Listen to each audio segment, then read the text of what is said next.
மாதத்திலே உன் தானியத்திலும் உன் திராட்சரசத்திலும் உன் எண்ணெயிலும் தசமபாகத்தையும். எண்ணெய் தசமபாகம் கொடுக்கலாம், திராட்சரசம் தசமபாகம் கொடுக்கலாம், தானியங்கள் தசமபாகம் கொடுக்கலாம், காய்கறிகள் தசமபாகம் கொடுக்கலாம், கேஷாகவும் கொடுக்கலாம். ஸோ இதெல்லாம் நம்ம கொடுக்கும்போது கர்த்தர் நம்மளை வந்து ஆசீர்வதிப்பார். நீதிமொழிகள் 3:9 படிங்க. 3:9. உன் பொருளாலும் உன் எல்லா விளைவின் முதற் பலனும் கர்த்தருக்கு கனம் பண்ணும். அடுத்து மீகா 3:10 படிங்க.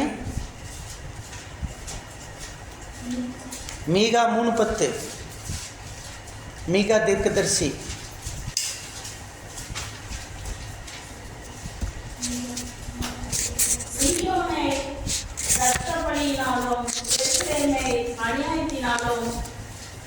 இல்லை, மல்கியா 3:10 படிங்க.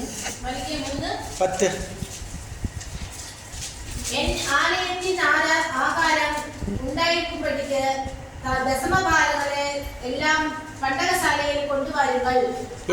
என் ஆலயத்தில் ஆகாரம் உண்டாயிருக்கும்படி தசமபாகங்களை எல்லாம் பண்டகசாலையில் கொண்டு வாருங்கள் அப்படின்னு இந்த வசனம் நமக்கு சொல்லியிருக்கு. அதனால வந்து நான் வானத்தின் பலகணிகளை திறந்து இடமெல்லாம் போகும் மட்டும் உங்கள் மேல் ஆசீர்வாதத்தை வர்ஷிக்க மாட்டேனோ என்று என்னை சோதிச்சு பாருங்க, என்னை டெஸ்ட் பண்ணி பாருங்க. நான் வந்து உன்னை ப்ளஸ் பண்ணுறேன்னா இல்லையான்னு நீங்கள் டெஸ்ட் பண்ணி பாருங்கள். ஆசீர்வாதத்துக்கு முதல் படி அதுதான். நான் என்னைக்கு ஆசீர்வதிக்கப்பட்டேன்னா இந்த தசம பாகத்தை என்னைக்கு கொடுக்க ஆரம்பித்தனோ அது நான் எப்பயும் என் பேக்கெட்டில் தனியாக எடுத்து வச்சுருவேன். அதை என்னுடைய கர்த்தர் யாருக்கு ஏவுறாரோ அவங்களுக்கு நான் கொடுத்துருவேன். அது வந்து என்னுடைய தசம பாகம். அதை நான் வந்து இந்த கைக்கு இந்த கை செய்கிறது தெரியாது, அப்படி கொடுத்துருவேன். அது கொடுக்கறதுனால எனக்கு நல்ல பிளெஸ்ஸிங், என் குடும்பத்துக்கு எனக்கும் நல்ல பிளெஸ்ஸிங் கொடுத்துருக்குறார். அது மாதிரி இன்றைக்கி இந்த பிள்ளைகளுக்கு கூட ஒரு கஷ்டம் இல்லாமல் வச்சுருக்கார். இத்தனை பிள்ளைங்க இருக்காங்க. இவங்களுக்கு சில நேரங்களில் எந்த ஒரு உதவி வந்தாலும் அது ஹாஸ்டலுக்குள்ளே வந்துருச்சுன்னா இல்லை, எனக்கிட்ட கையில் வந்துச்சுன்னா நான் அதுக்கு தசம்பாகம் கொடுத்துருவேன். அது வந்து பிள்ளைங்களுடைய பணமாக இருந்தாலும் சரி, எதாக இருந்தாலும் அதுக்கு தசம்பாகம் கொடுக்குறேன். அதனால தான் இன்றைக்கி இந்த பிள்ளைகளுக்கு கூட சாப்பாட்டுக்கோ எதுக்கும் கஷ்டம் இல்லாமல் இருக்குது. தசமபாகத்துக்கு நிறையா வசனம் நிறைய பேர் சொல்லுவாங்க. பழைய ஏற்பாட்டில் புதிய ஏற்பாட்டில் பழைய ஏற்பாட்டில் மட்டும்தான் சொல்லியிருக்கு, புதிய ஏற்பாட்டில் இல்லைன்னு. லூக்கா 11:42 படிக்கும். புதிய ஏற்பாட்டில் இல்லையா? இருக்கா? 11:42. ஒரு சிலர் சொல்லுவாங்க தசம்பாகம் கொடுக்க வேண்டாம்.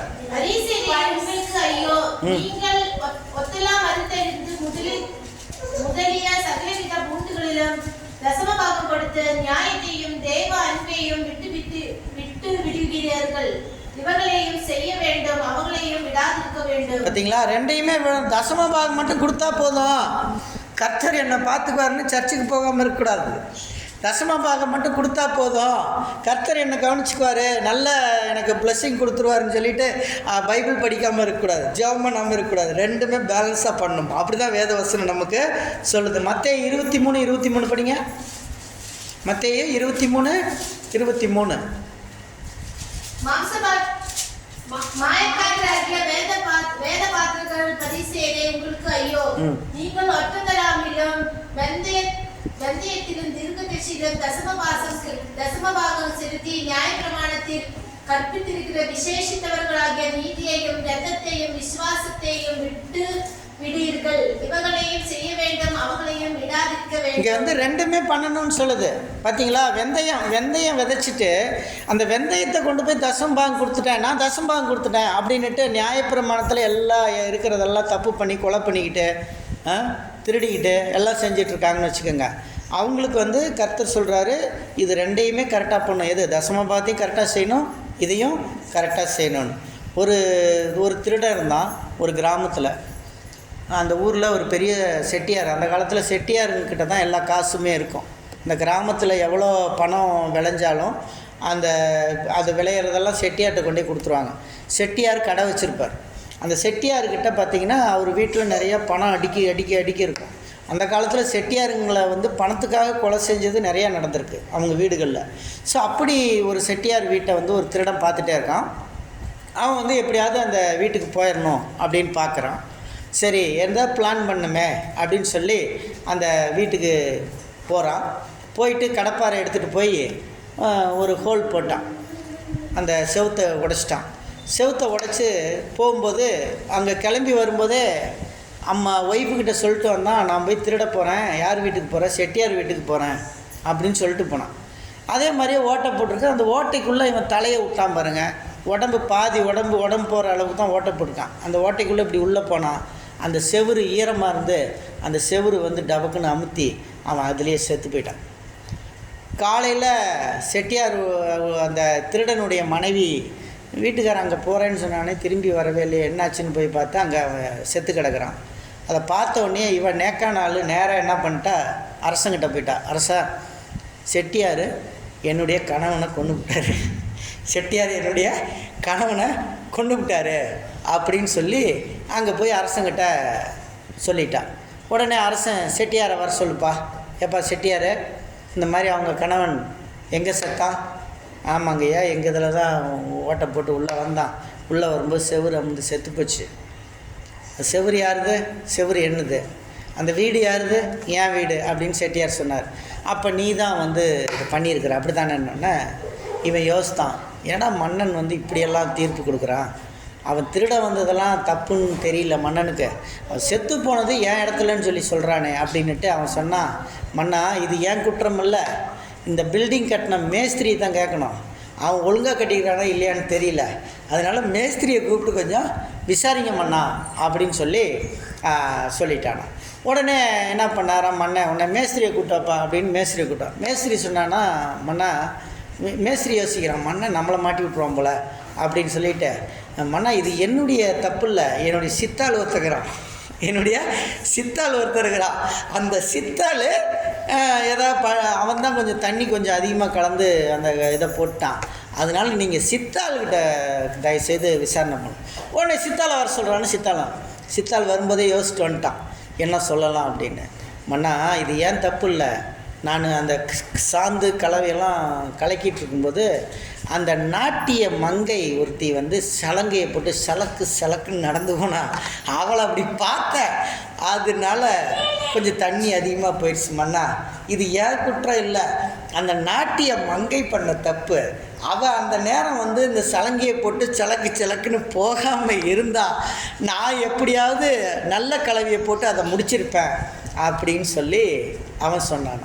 சரி அந்த நாட்டிய மங்கையை வர சொல்லுப்பா அப்படின்னு சொல்லி நாட்டிய மங்கையை எடுத்துகிட்டு வந்து, ஏம்மா கொலுசு உண்ணுத்தானம்மா? ஆமாம் என்னது தான், நீ எதுக்கு அந்த சலங்கையை போட்டு அந்த வழியாக போன?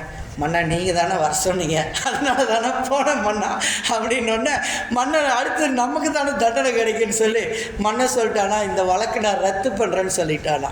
அது மாதிரி இன்றைக்கி தசம பாகம் காணிக்கை நம்ம கரெக்டாக செலுத்தணும், ரத்து பண்ணிடாதீங்க. அல்லேலூயா, அல்லேலூயா. தசம பாகம் காணிக்கையை கரெக்டாக செலுத்துங்க. சில நேரங்களில் நமக்கு சில நஷ்டங்கள் வரும்.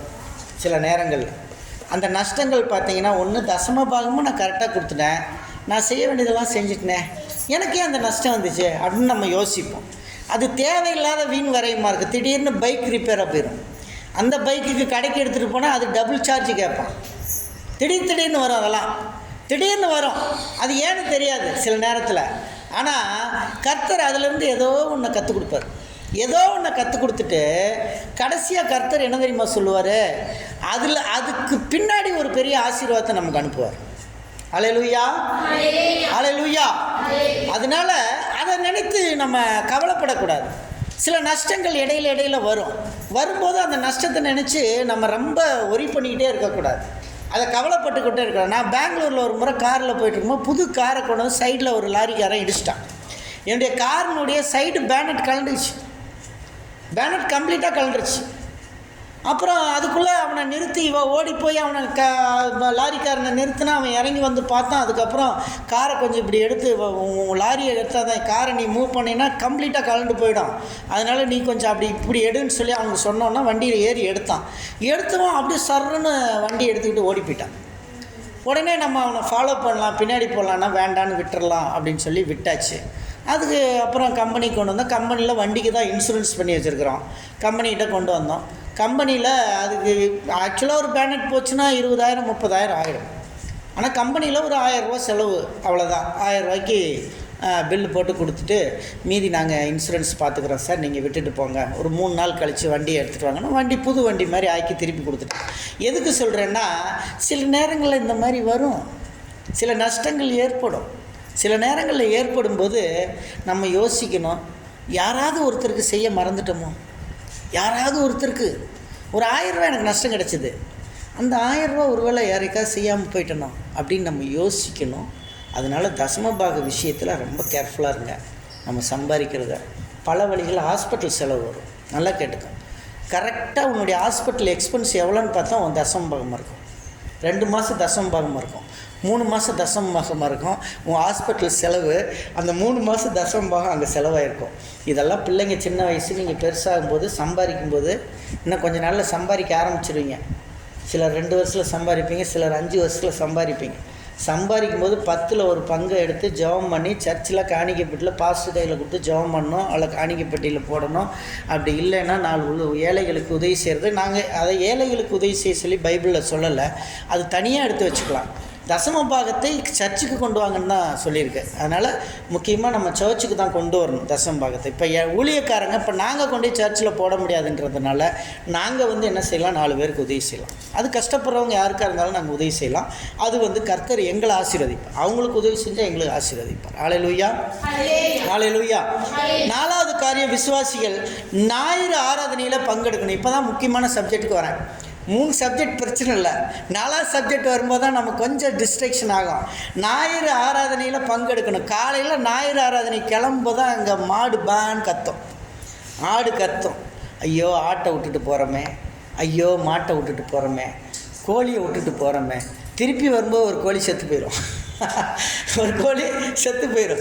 நம்ம நினைப்போம், ஆண்டவரே ஒரு கோழி போயிடுச்சு.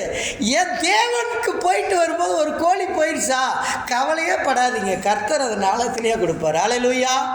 ஏன்னா நம்ம எங்கே போயிருக்கோம், சினிமா தியேட்டருக்கு போகல. கணவன் மனைவி சேர்ந்து சினிமா தியேட்டருக்கு போயிட்டு வரும்போது ஒரு கோழி காணாமல் போச்சுன்னா கர்த்தர் பனிஷ்மெண்ட் கொடுத்தாருன்னு சொல்லலாம். அவருடைய ஆலயத்துக்கு போகும்போது ஒரு கோழி போயிடுச்சு, ஒரு கோழி போயிடுச்சுன்னா அது கர்த்தர் அனுமதிச்சு போயிடுச்சு. ஹல்லேலூயா. அதுக்காக கவலைப்படாதீங்க, ஆராதனையில் பங்கெடுக்கணும். சங்கீதம் 95வது சங்கீதம் 1 to 3 வசனம், 95ஆம் சங்கீதம் 1 முதல் 3 வசனங்களை வாசிங்க. 95வது சங்கீதம்